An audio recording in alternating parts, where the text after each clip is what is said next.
You're listening to the Pace Radio Network, here at paceradio.net. The opinions of the individuals during this broadcast are their own, and may not be the opinions of their group or other organizations they may be involved with. All medical advice during our broadcast is not a medical opinion and should be checked with your medical physician.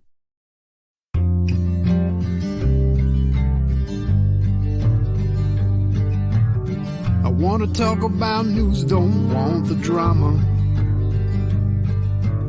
From no pretentious media Madonna.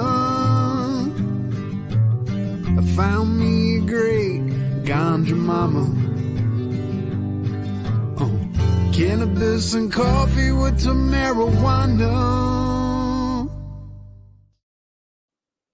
Good morning, everybody, and welcome to Cannabis and Coffee with me. Looks like it's back to regular programming. I was away last week. Had a family emergency. My dad ended up in the ICU, and to be fair, he's 82 years old. And so Taven and I dropped and ran. I absolutely just got up and left. Got my day off and I took off, and I was gone for a week. So thankfully, I was able to run another program for me last week, and I missed out on Wednesday's Pace show. But thanks to everybody for all your support and all your well wishes. And yeah, he's still in ICU, unfortunately. But that's got everything to do with blood pressure medications and the way they wean them off and other things that are going on usually, when you hit that age. And geriatric care in Alberta right now, ICU, I can't say it was bad. But apparently I got a little leaked message today from AHS or whatever, or AISH or whatever, and things are going to change in Alberta drastically here in the next little bit. And I hope that you are still asking your MLAs, where's the plant medicine? Where's the plant taxes? Sorry, medicine, my brain.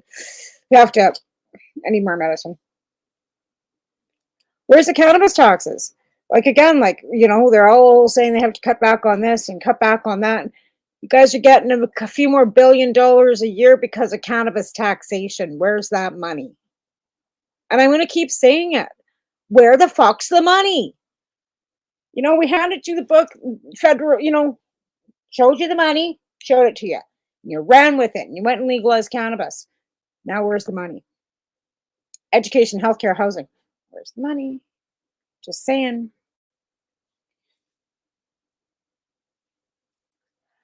I do have a guest this week. I don't know where he is.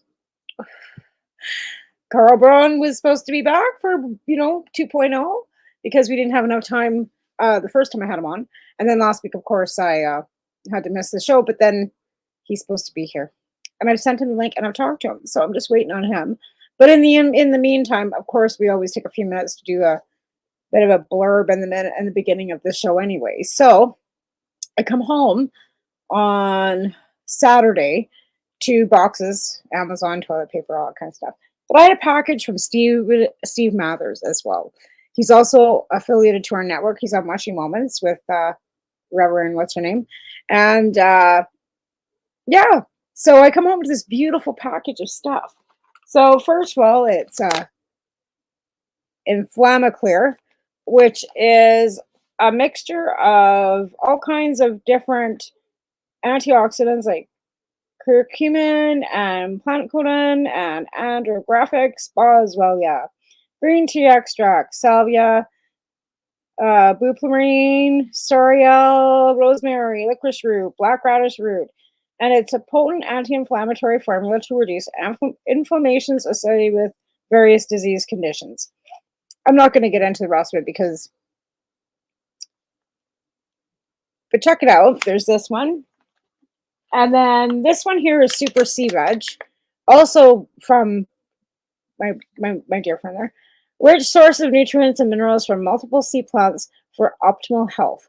Modulates immune balance, broad spectrum antiviral factors, plus prebiotic factors support gut immune health. And I know that that's something that a lot of people are big on, is the immune gut health. That if your gut health is good, that everything else within your body should balance. I have colitis, and everything that I've got is autoimmune. So that means that it's not a topical condition that can be fixed. it's internal, right? Why I take methotrexate. Why does that camera look so foggy? Maybe it needs to. Oh, what's flying down? Sorry, matey. I told him if he was going to be on TV that he had to wear a bow, and that was the end of it. So he's having a bow. Oh, it looks like my guest has arrived, but we're just going to finish up what we're doing here, and then I'll bring him on. But like I said, my camera looks foggy. Anyway, so this is the Super C Veg, and Steve sent this to me as well. And again, you can get all this stuff through his website. Now, this is something that I'm fairly interested in, right? Oh, it's gone again. Okay, so this is at -eze.com, right? So this is the Super 7 Mushroom Plus, a powerful blend of 7 mushrooms with added power of cacao and Hodiola. Hodiola? I think that's how you say it.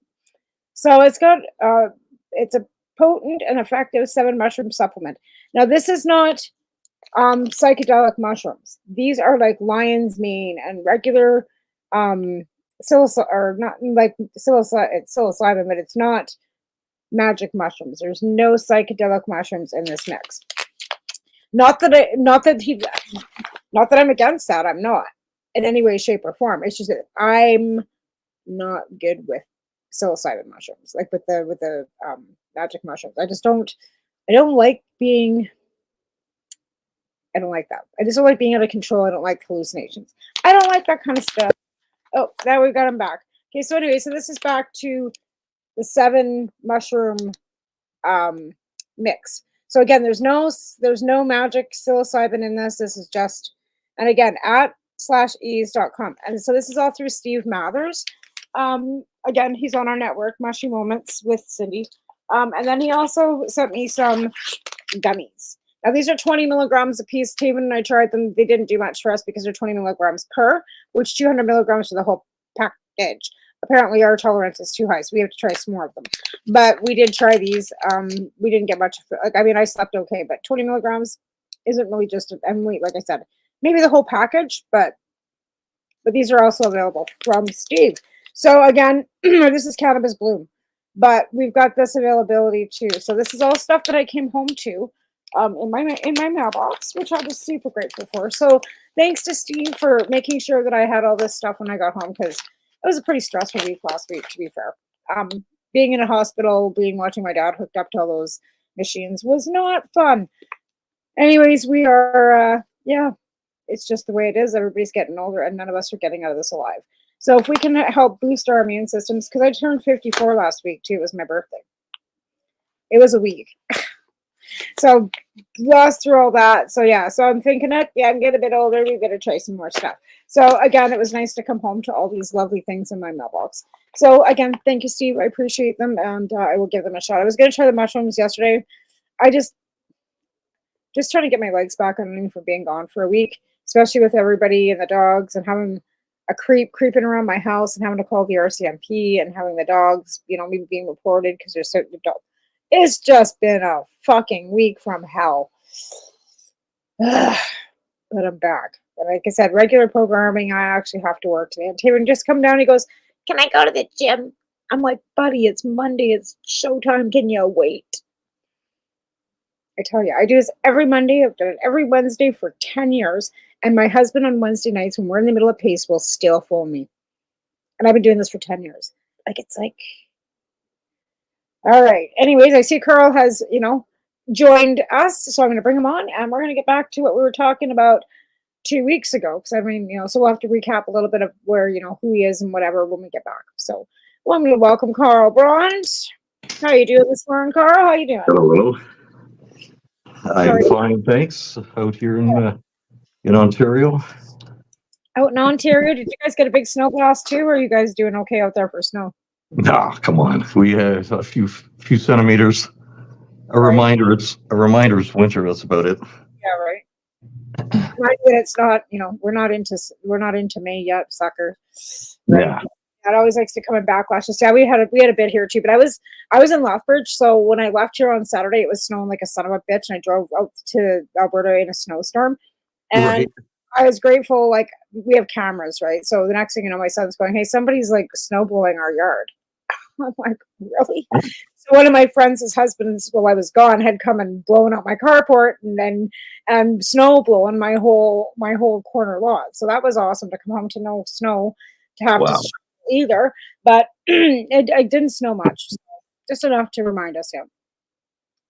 So we're Okay. about. Do you remember where we were at when we left off? I can't even remember. It's been, like I said, we missed last week because of my family emergency. But let's just get back to who you are and how you got into cannabis. Yeah, no, I was explaining a couple of situations that I had been in 2012, 2013, and I had 13 court appearances. I was defending myself. Right, I remember that. Yeah, and that was up in Bradford, Ontario.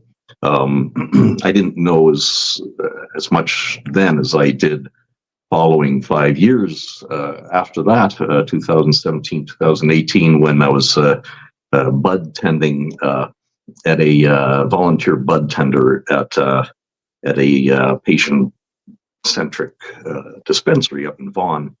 And then when the Yorkie Porkies came in there, I was explaining a bit of the situation that went on. This is all legalization too, right? So this is prior to 2019 when legalization happened. And to be fair, since legalization, we still do not have medical dispensaries where we have access to medical. Oh no, this is ridiculous. I mean, I'm on, or for any patients who are on ODSP, who cannabis is the sole prescribed medication. It's not paid for. It's not covered, and this is something that now to look into that. When we say it's not covered, we need to look at that again and say, okay, what would be covered? Let's just say it was covered. Would the patients be forced to go and knock on the doors of these illegal LPs under the Illegal Cannabis Act and the illegal ACMPR? They're illegal. So when they're saying, oh, the black market, they're actually the black market. And they're, we discussed this before. They hijacked the medical Supreme Court pushes of all the patients who did what they did, fighting for our lives, fighting for our free choice of primal medicine. And the federal government simply took that, got their butts kicked, but then spun it around and threw in recreational. I mean, recreational was an anomaly. It didn't exist in the dialogue prior to, Trudeau, and I spelled Trudeau, Truedough. Okay, maybe it's just to avoid any, direct jibes, but when legalization happened, that's not, like I said, they twisted the court cases. But again, this was never meant to be an industry. It was never meant to be something that was exploding into what it was. It was meant for health and safety purposes only, to be able to test and regulate for health and safety. And like, I was at those legalization roundtables, and that was the base point for all of it. It wasn't so that the LPs and everybody could run out and get rich. That was never the intent to begin with. And they were kind of forced into this corner because the conservatives had already set the stage for patients losing their rights for gardening, right? Sure. That's set the stage for all of this. The start of this, right, was Harper's fucking bullshit about patients not being able to grow their own and having access to their own, because the fight was, well, they can't produce their own morphine, so why should we be allowing them to produce their own cannabis? So because of the stance that the conservatives took, and then decided to throw us under the bus and throw this MMPR shit at us, which was even further from the charter than the previous way away from the charter. But in 2000, we had the Senate report written, right? We had a Senate report that was 2002, that was 2 booklets thick, that stated that cannabis had no harm and should be legalized across the board for everything. Not even regulated so much, taken off the CDSA to begin with, right? And that was right, and that was in the Senate in 2002. I've got copies of it. I know, I've read it myself, right? So where we went for low on this is because we had Chrétien and we had some liberal governments that were actually looking at the fact that we could actually do this. And then we ended up with fucking Harper, right? Oh, yeah, and then even worse, I mean, I was just kind of a liberal, quote unquote, before, but okay, I'm a so liberal here's now, because if it I'm wasn't not, for the fact that we not some of these stupid I call it, fight with on a daily basis about cannabis, because that's what it is. It's not even the guy; it's these bureaucrats that are underneath in that work the cannabis bureaucracy that we have to fight with. And that's what a lot of people don't get, is that we keep throwing stones at the fucking big guys. They don't. The deputy ministers do more than the ministers do. The bureaucrats underneath are the ones making the decisions. You want to fight, you have to start fighting with the fucking desk jockey at the beginning of it, right? right. You know, the last conversation, I remember bringing up this thing about that movie Metropolis, where the guy took the big metal pipe and stuck it into gears and stopped the machine. And prior to me getting into all this kerfluffle about cannabis, I was doing 40 years or whatever it was, my own fight to stay. To stay above ground on my use being labeled like everybody else. We talked about that, and it being referred to or looked at as like drug crazed, hippie freak, or whatever, all that kind of crap, and all the labeling that was a byproduct of what the government was enjoying, which was this incubated mode of cannabis for 100 years, in April 23rd, 1923, on the Hill, and they've been passing these batons from federal government party gang, I call them gangs, from one federal gang to the next federal gang all these years. And since that night that somebody added it after hours on an omnibus bill that was being crammed through already, a contentious omnibus bill that 100 years ago, it went like a fart in a windstorm. Nobody paid attention to it. So the next morning, U.S. based on prohibition when it came to alcohol and drugs, period. Through the Reagan years, like that was even worse, because we had their fucking infiltrated bullshit falling across our borders, and it's been that way right from the beginning too. Anything the U.S. did, we've had to follow through like a bunch of sheep. Like, and that's what pisses me off the most about Canadians is we're Canadian, we're not American. Quit following what the fuck they're doing down there. Who gives a shit? Let's do our own thing. And we're ahead of the game. We got federal legalization. No matter how you like it or don't like it, or how you slice it or don't slice it, 60,000 people a year are not being arrested for small possession of cannabis. End off. In the States, you're still going to jail for a fucking joint. So you want to keep following them fucking idiots with your head up your ass, you go hard.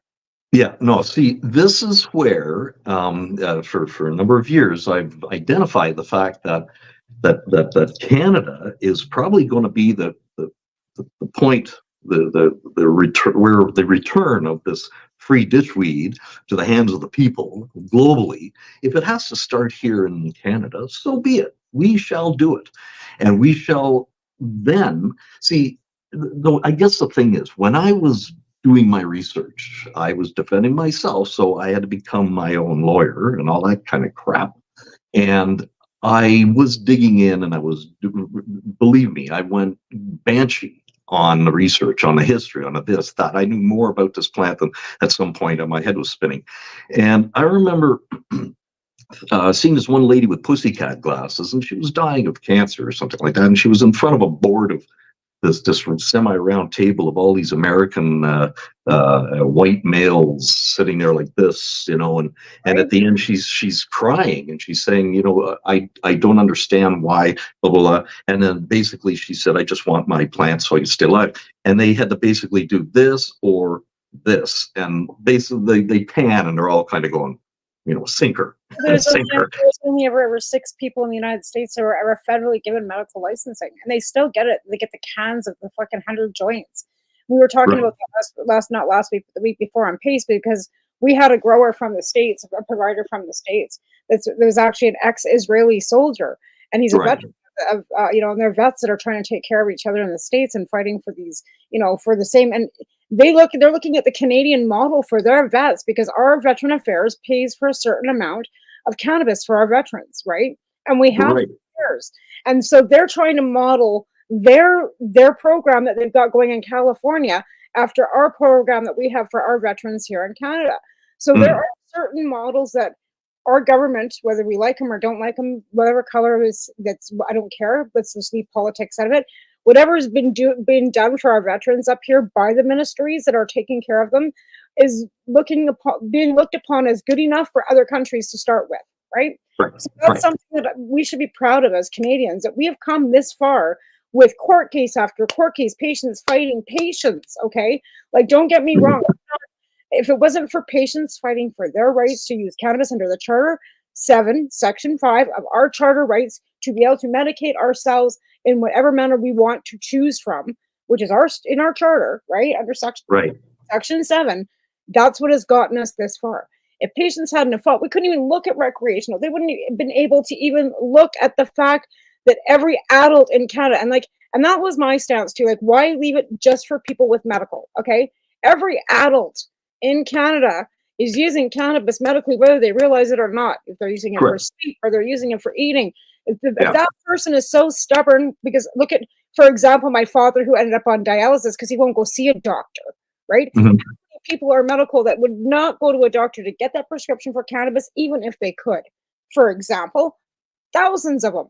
Now they can walk into a store. They don't have to admit that they're even sick, because people don't even want to admit that much these days, right? They can walk into a store. So again, it's not the perfect model, Carl. I know we've fought for different reasons for cannabis to be free for all of us. And I'm sorry that you and I both had to deal with the court system for this, because we both are and both have set our lives up to be targeted by the legal system to fight for cannabis for medical for whatever reason, right? And we've both been through the court system, which sucks. Fighting for your rights, having to hire a lawyer, defend yourself, whatever it is, but we have stood up and done this. So you should be real proud of yourself. And again, I'm not pleased about the medical patients haven't got access, but in reality, they do have more access than they had prior to legalization, because there's no access here. I had to fucking look at a seedy fucking guy down the street with a bag of seedy fucking weed. Now there's a store I can go to. So I'm not the greatest, but let's just take a zoom in on that now. And this is kind of where I was going with this all the time.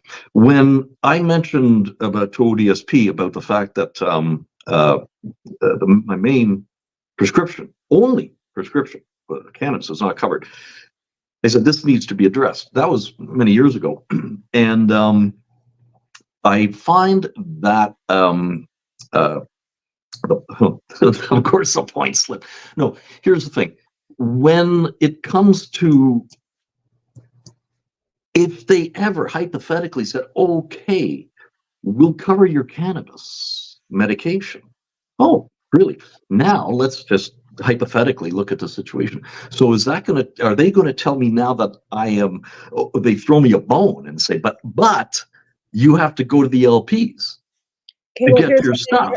There are some insurance companies, if you have certain benefits at your job, or Sun Life is now covering some of those insurance companies, private insurance companies, are covering your cannabis up to a certain amount if you are using a store.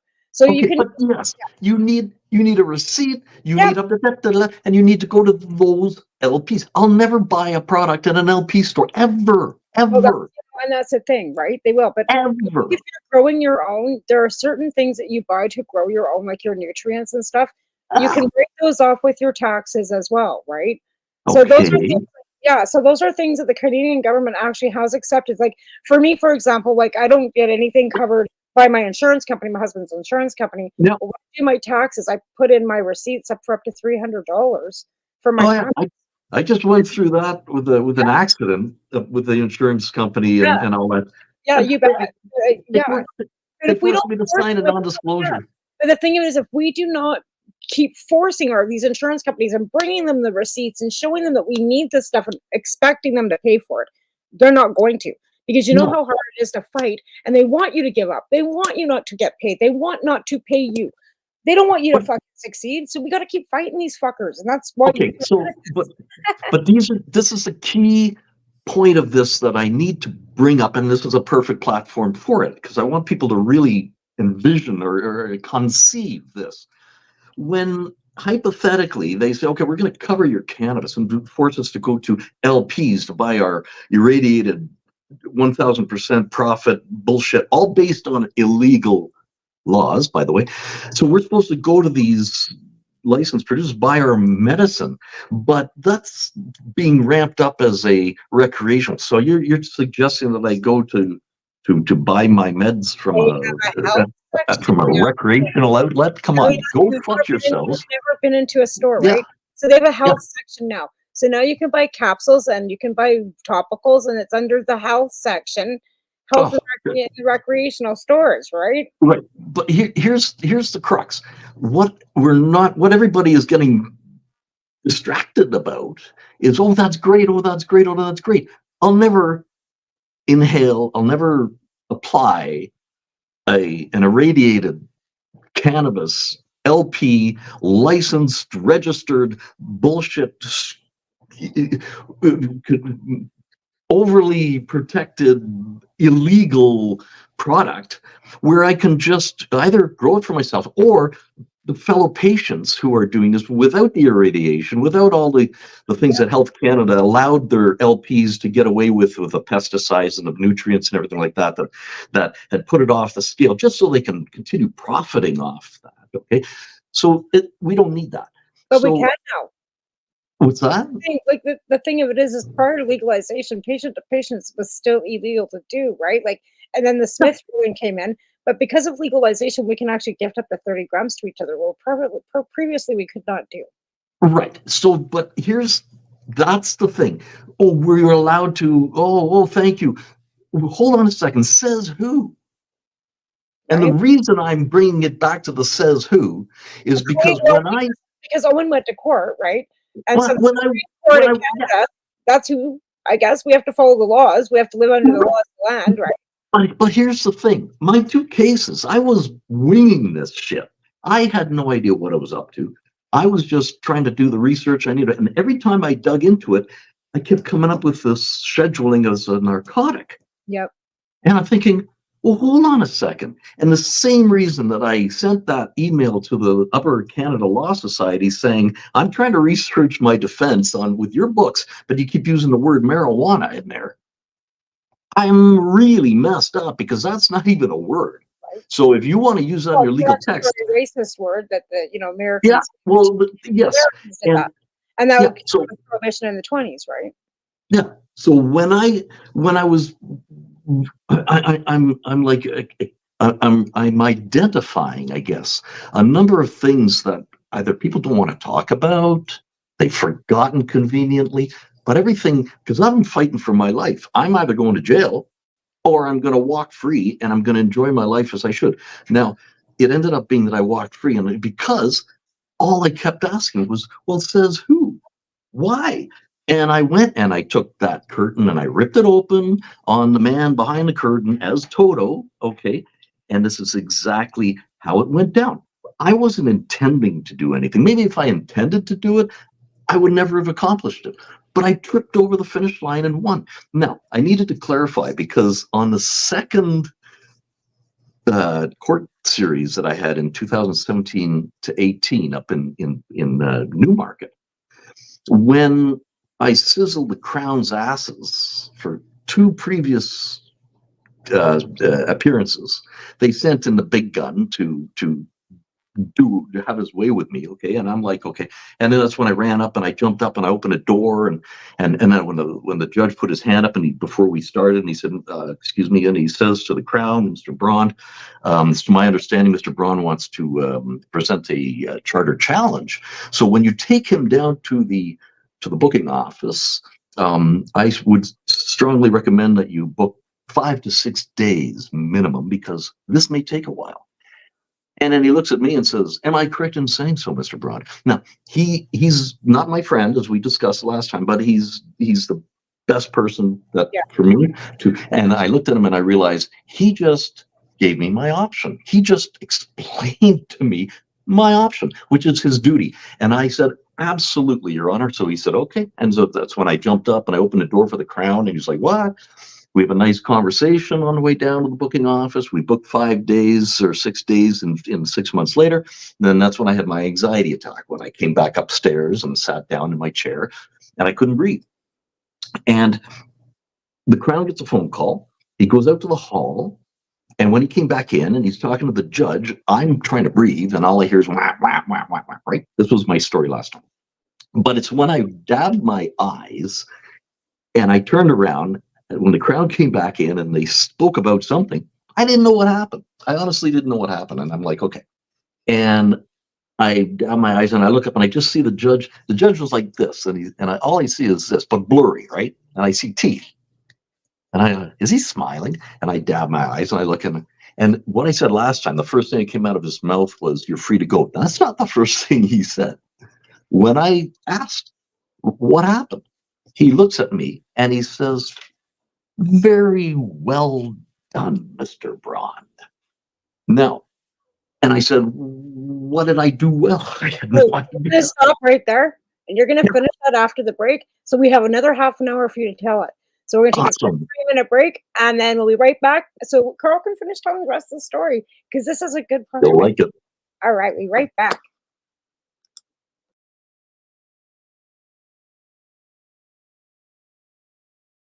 You're listening to the Pace Radio Network here at paceradio.net.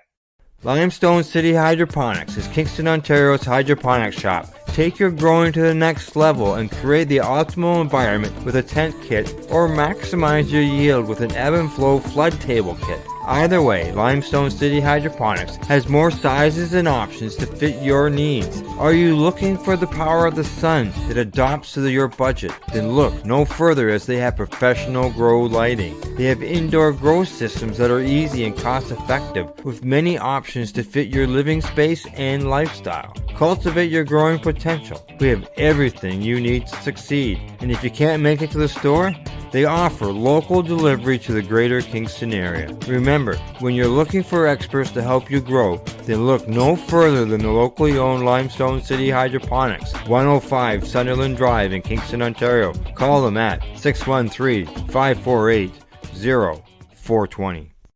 What do you find at paceradio.net? People advocating cannabis education.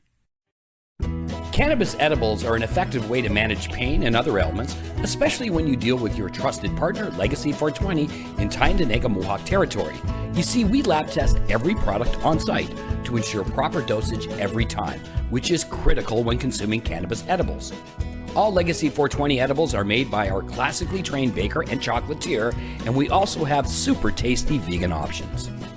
Our baker has been in the industry for 25 years. She's also a chocolatier.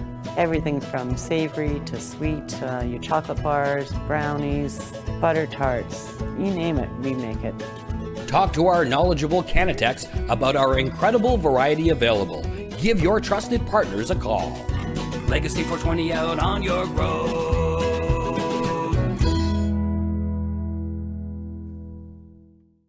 Camelford Lifestyle Shop. Open Monday to Friday from 10 till 7 p.m. or by chance. Check out our flags, our t-shirts, plus our hats, and look of that supply of rolling papers, plus much more. We've got bongs and your favorite herbal vaporizers. Look at all the incense we have, as well as for those who collect knives, check out these knives in our collection. And while you're here, stop in to see Shay at the piercing room, where you can get poked by Shay. Daily deals, check them out. Camelford Lifestyle Shop, 17 Bridge Street West, Camelford, Ontario. Are you a cannabis content creator? Are you looking for a place to have your content seen?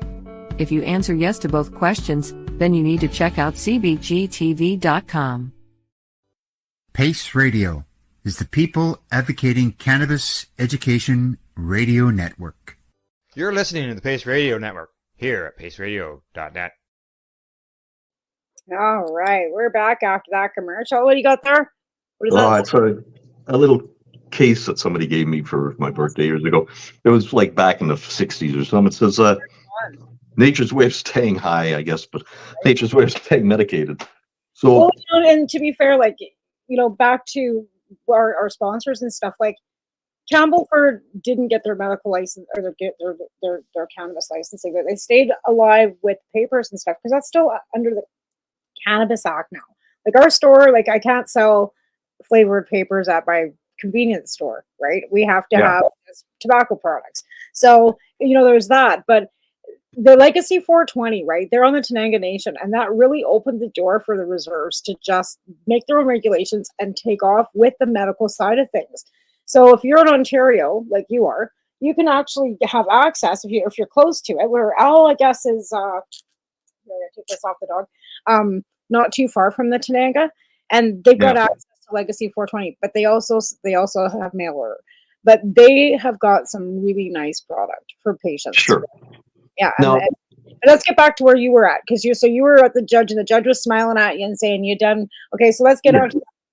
Yeah, so that was it. He shook his head. Well done, Mr. Bruand. I had no idea. And that's that evening. That's when I had a conversation with a particular lawyer, and he said, if what you're saying is true, is actual, he said, that's never been done. He said that's unprecedented. And I'm like, huh? I didn't really. It didn't gauge for a little while. Okay, and those two. Here's one. Here, I'll scroll it. It's a case number. That's right. My 2012 up in Bradford. I couldn't find my case number in Newmarket from the 2017-2018 one that I'm referring to right now. But again, I defended myself, and the fact that I had this crazy conversation with the same lawyer. That was a Friday in June of 2018 that this last court case I had. But, okay, that was Friday. On a Tuesday, 4 days earlier, that lawyer was being interviewed on CP24, and I had asked him to mention something like, stop saying what he's saying. You need to say this. And he was saying what he was saying on the interview on CP24, but at the very last 30 seconds, he actually said, he threw it in and said what I was asking him to say. So, and there was someone here who heard the conversation I had with him 2 days earlier on the phone and was sitting there listening to him being interviewed on TV 2 days later and said, oh my God, this is the person you had that conversation with the phone. And he just said what you asked him to say. So it was really cool. But this, in the conversation on the Sunday prior to him being on TV, he kept insisting to me, Carl, whatever you do not do, and I can't emphasize enough, with everything I've got, do not go to trial. Okay. And I'm like sitting there going, why are you saying that? Like, I mean, like this is the second time now that I'm in the process of doing something that I'm unaware that I'm doing. And I thought, no, hold on a sec, because that's exactly what I need to do. And he just said, no, that's all I can tell you. So my question was, after the fact, if me insisting to go to trial against the Crown, who's insisting, Trudeau's henchman, sending me to jail, and I got one of the top, quote unquote, top cannabis defense lawyers telling me, do not go to trial. But the only way that I actually managed to stand up to Goliath was, let's go to trial. Okay, because I said, you got me to, my back's against the wall. I got nowhere else to go except trial. So you were the ones who were actually forcing me to go to trial. So that's what we did. And that's why when we came back in the courtroom, he got a call. So did he shake? Did he sign something? No, he didn't. He's having an anxiety attack right now. And they said, okay, pull the plug, pull the charges. That's what happened. I'm sorry, but if I had a lawyer,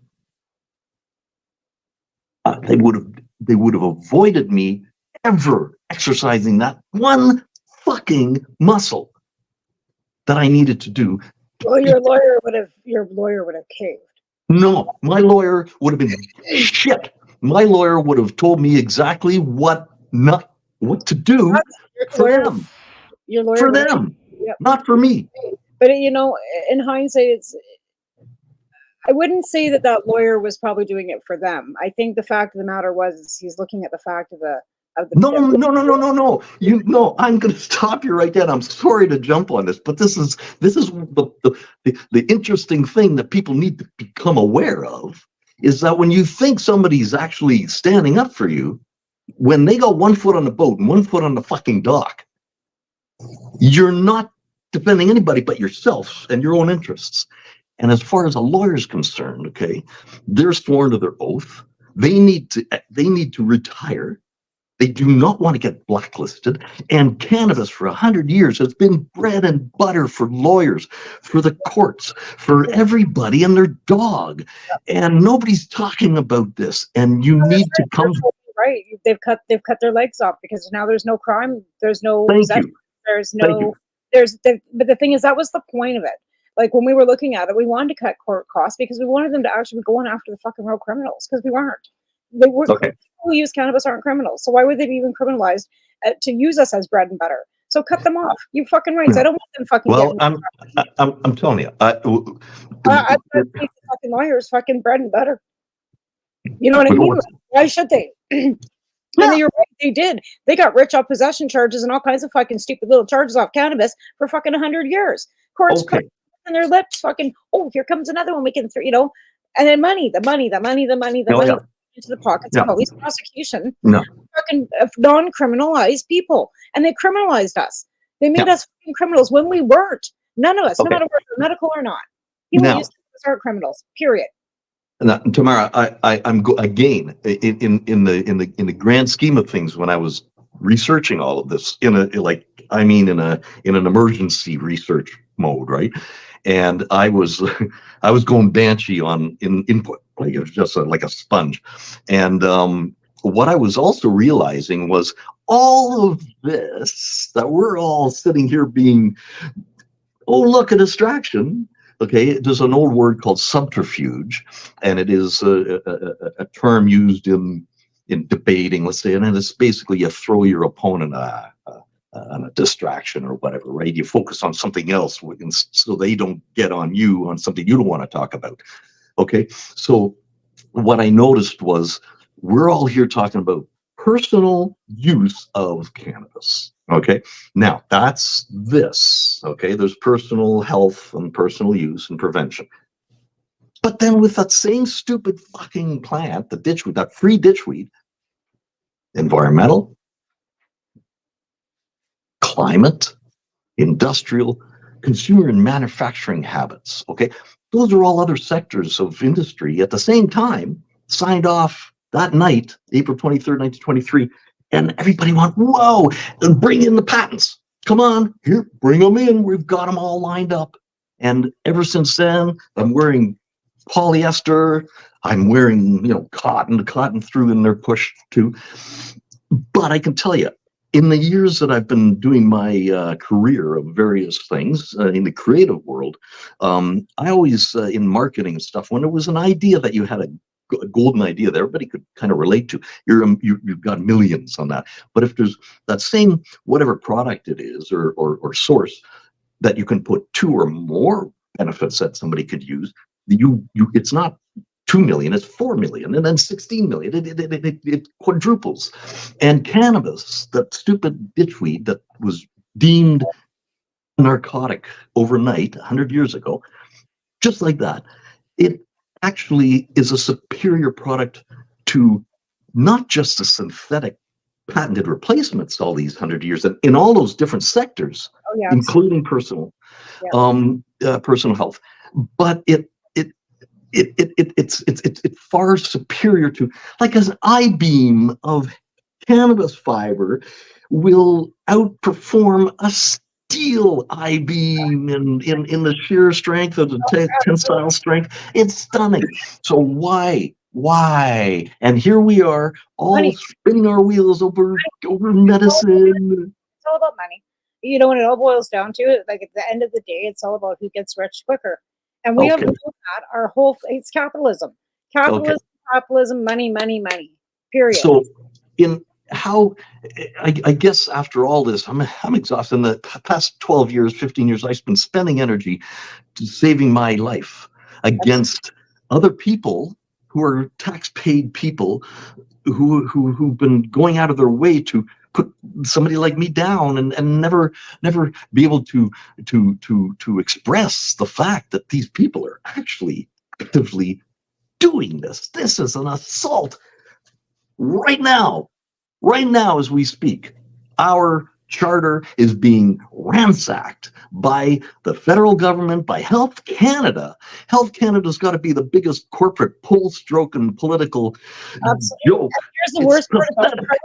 Like I said before, it won't matter who's sitting at the top. It doesn't matter what party is sitting at the top. It doesn't matter who's elected in.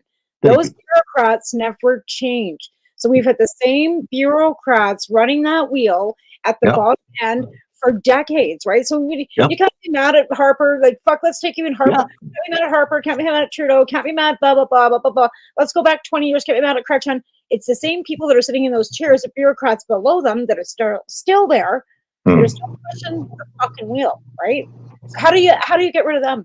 How do we get rid of the fucking bureaucrats at the end of the day? How do we get rid of them? Oh, okay. I'm gonna bring up that scene in Metropolis with the metal gear and sticking the gears. And I got to tell you, I didn't expect ever to answer my own question. How do I do that? Because I did it. Not only did I do it once, I did it twice against Harper and Trudeau. So to me, it doesn't matter. They're all, as you said, they're all the same. And the fact that these jackasses are promoting partisan differences amongst the same people in the crowd. Yeah, it's just a vision. It's like, no, hold on. Them. Like, they're not dividing themselves, they're dividing us. Right? Because they're all in the same team down below. It doesn't make any difference. Right. So in a crazy nutshell, and why I brought up my experience in product development and stuff like that, because when you've got something like cannabis, it's unique unto any other plant on the planet. I don't care if you want to argue. The only reason you'd argue against that is because you're trying to hide the fact that it is. That's the only reason I can understand somebody trying to hide that fact. Now, this plant, of course, aloe has its benefits, and cotton has its benefits, and tea tree has its benefits, and, olive oil. But this plant kicks ass in all those 5 different, sectors of industry and human sustaining using cannabis. We can almost sustain humanity alone. They regulate it the same way they do with cannabis, right? You can only grow 8 ton of cannabis seeds per year. You're only allowed to farm so much land of hemp. It's the same regulatory stupidity with hemp. Yeah, and you go and put, every 4 years you got to leave your field dormant so that you throw hemp in there, and it's gonna. And if you grow hemp in the other 3 years anyway, that should be growing at all. But you throw that in that dormant year, and all of a sudden you just toxins out of the soil, right? Like, it's absolutely the best for that. You just refueled your field. Like, hello, okay, and. So again, all of this going back to the simplicity of how do we fix this? How do we stop this? Well, 100 years ago, that created this is 1923, and this is today, and it created this cascading effect of being incubated by these gangs as they pass through the hill, and here we are today. So. To sum it, what goes up must come down, all that kind of crap. So this facade, like I said, if it has to happen in Canada, it's going to have to happen in Canada. Oh, and by the way, when Trudeau got elected, the minister who did a speech to the UN around that time brought up cannabis. And I got to find my email, because I sent her an email before her speech. And I added a whole bunch of really weird things that we're talking about today that she may not have even thought about. And in those 2 weeks, by the time she reiterated her speech to the UN, she brought up cannabis. And oh my gosh, she mentioned a couple of things from my email. Okay. I don't care what anybody says, but I thought that was kind of cool. And as a matter of fact, one of the things I said, if it means that Canada is going to have to take a global leadership in the repatriation of cannabis to the people, then so be it.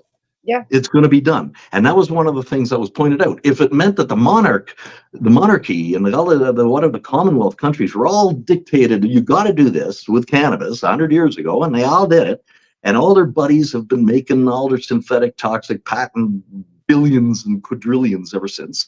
Okay. But again, it comes back to how do we simply put the plant back where it belongs? Yeah. Well, you just put it back where it belongs. It's as simple as that. And as a matter of fact, it's not going to be complicated. The only complication is going to be for the jackasses who've been profiting off its absence for the past 100 years are going to be standing there going, okay, well, that was a fun ride, but now I guess we got to sit down. Weaseling their way into the cannabis industry, right? Like, yeah.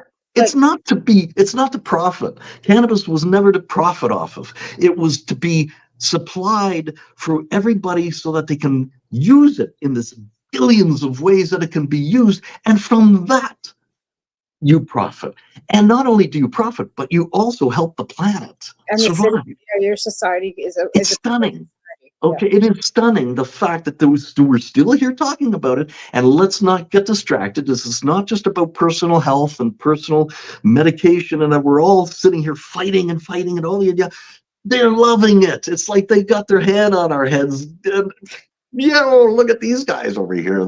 They're really, in a riptide, you're supposed to just relax and stay afloat and get carried with it, right? You don't fight the tide, because if you're trying to fight the tide, you'll drown, because you'll exhaust yourself just trying to stay, right? It's strange. You wouldn't know that, and it's almost like reverse psychology. So in a sense here, Tamara, it's going to start in Canada. I don't know who I am in this whole damn thing, but I can tell you in the last 12 years, I had no idea what I was doing and what I did. But I've learned to this day, I've learned the crazy things that I actually accomplished. And nobody knows about it because I never spoke about it. That's why I'm on your show. And I've been asking a number of people over the years, I'd love to tell me that. Okay, yeah. Oh, and the other thing that I want to bring up, because we're running down, we got about 6 minutes or something like that. Yep. Okay. I wrote a little list of stuff, so I'm going to just try to bang off my bullet points. Okay. Naomi Pauly in Toronto. I love her.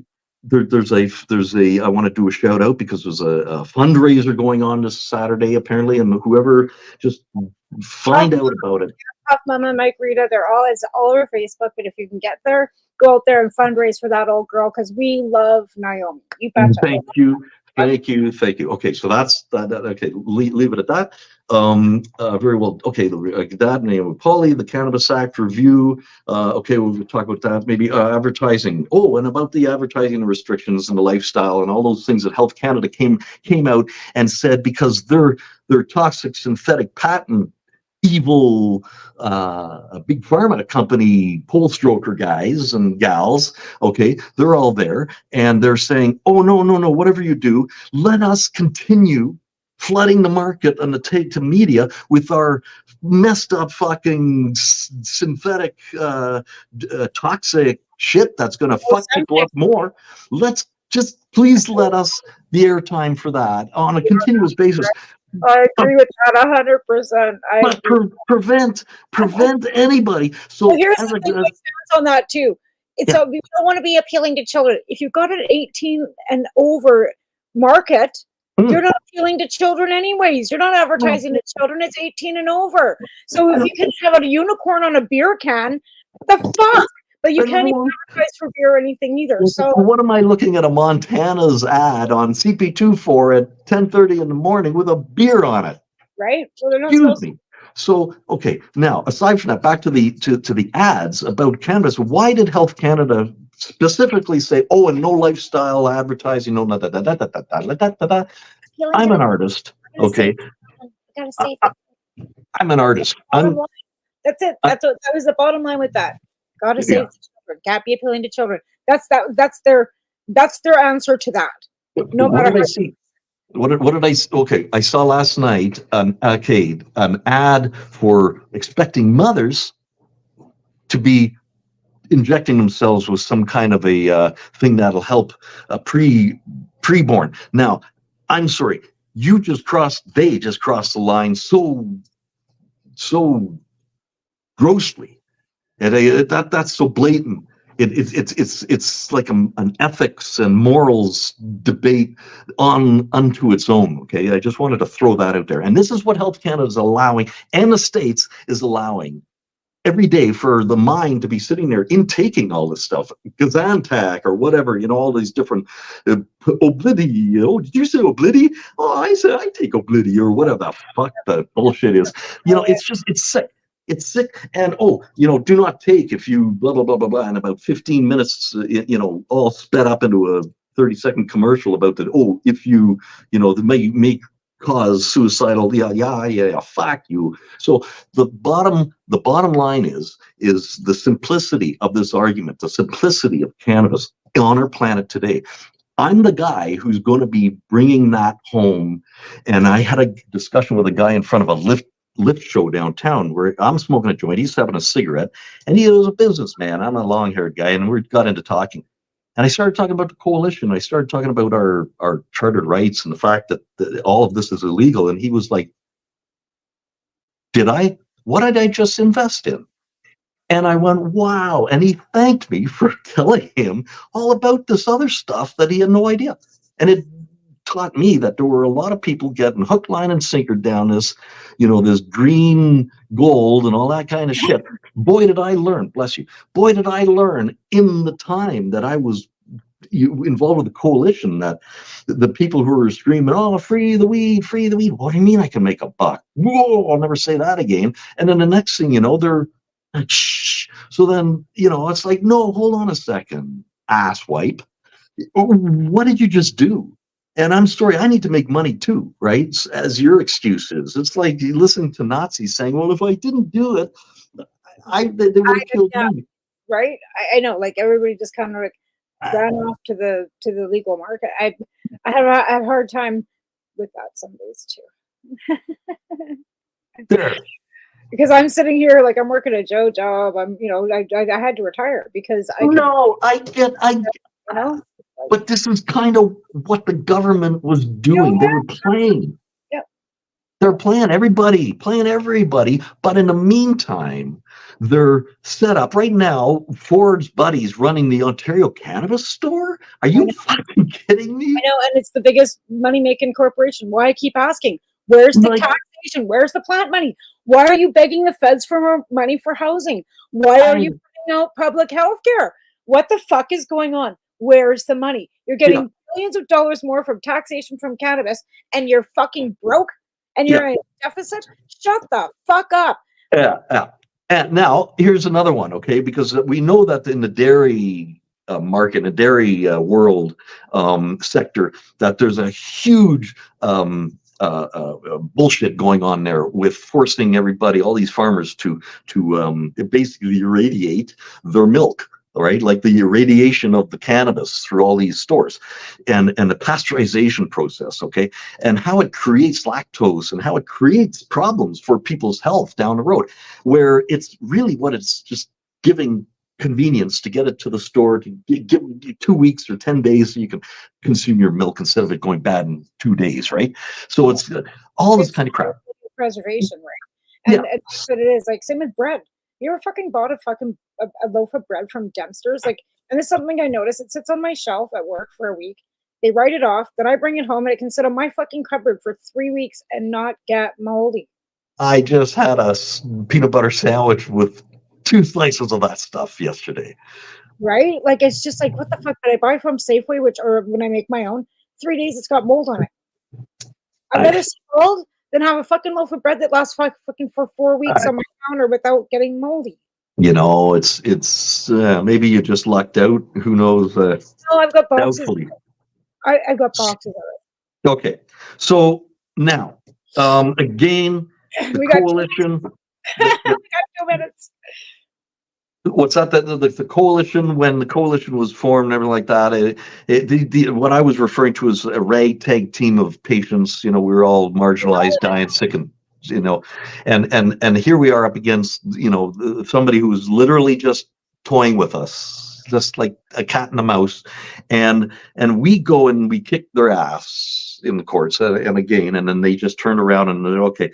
So, and they throw in a recreational. Now, Todd Blank was Harper's federal cannabis advisor, one of the guys who was misleading me in my first series of court cases. And that's a guy who I asked, what price point are we? And he said, oh, I guess, we'll take 5 or 7% off the going rate. And I said, the going rate's 1,000% inflated black market street price. What are you talking about, right? And like, no, like as in zero.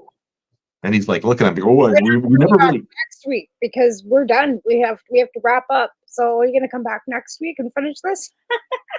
Again, listen, if you're inviting me, it's a crazy story. I never had an opportunity to explain this. Okay, well, let's get you back next week because we got to wrap up because we ran over last time and we don't want to cut into the news that's coming on after because it was awesome and I appreciate it so much. With Carl, because we have too much more to talk about. So thanks again, everybody, for coming on to the show. You stick around after the show, after the thing, and we'll finish wrapping this up with you and I and make a date. So thanks for coming on again, everybody. See you next week with Carl again. You take care, everybody. You're listening to the Pace Radio Network here at paceradio.net. The opinions of the individuals during this broadcast are their own, and may not be the opinions of their group or other organizations they may be involved with. All medical advice during our broadcast is not a medical opinion and should be checked with your medical physician. When you have a pain that's reached its peak, Legacy for 20, it's so unique. If organic cannabis is what you seek, here's your trusted partner 7 days a week. Suppository salves, vapes and drops, topicals, edibles, infused pop. Just when life seems like it ain't easy, at Legacy 420, enjoy a pop freezy. Lab tested products, make them the GOAT. Legacy 420 out on your road. Legacy 420 in Tyendinaga Mohawk territory. Indigenous organic cannabis at its finest. Enjoy the buzz of legalization with Campbellford Lifestyle Shop. From lights to plant nutrients, books, consumption accessories, and more. We've got all your basics to grow or consume cannabis. Visit our info center or take a look at our piercing services and body jewelry, now available in-store through Campbellford Lifestyle Shop. 17 Bridge Street West, Campbellford. Limestone City Hydroponics is Kingston, Ontario's hydroponics shop. Take your growing to the next level and create the optimal environment with a tent kit or maximize your yield with an ebb and flow flood table kit. Either way, Limestone City Hydroponics has more sizes and options to fit your needs. Are you looking for the power of the sun that adapts to your budget? Then look no further, as they have professional grow lighting. They have indoor grow systems that are easy and cost effective with many options to fit your living space and lifestyle. Cultivate your growing potential. We have everything you need to succeed. And if you can't make it to the store, they offer local delivery to the greater Kingston area. Remember, when you're looking for experts to help you grow, then look no further than the locally owned Limestone City Hydroponics, 105 Sunderland Drive in Kingston, Ontario. Call them at 613-548-0420. We are people advocating cannabis education here at paceradio.net.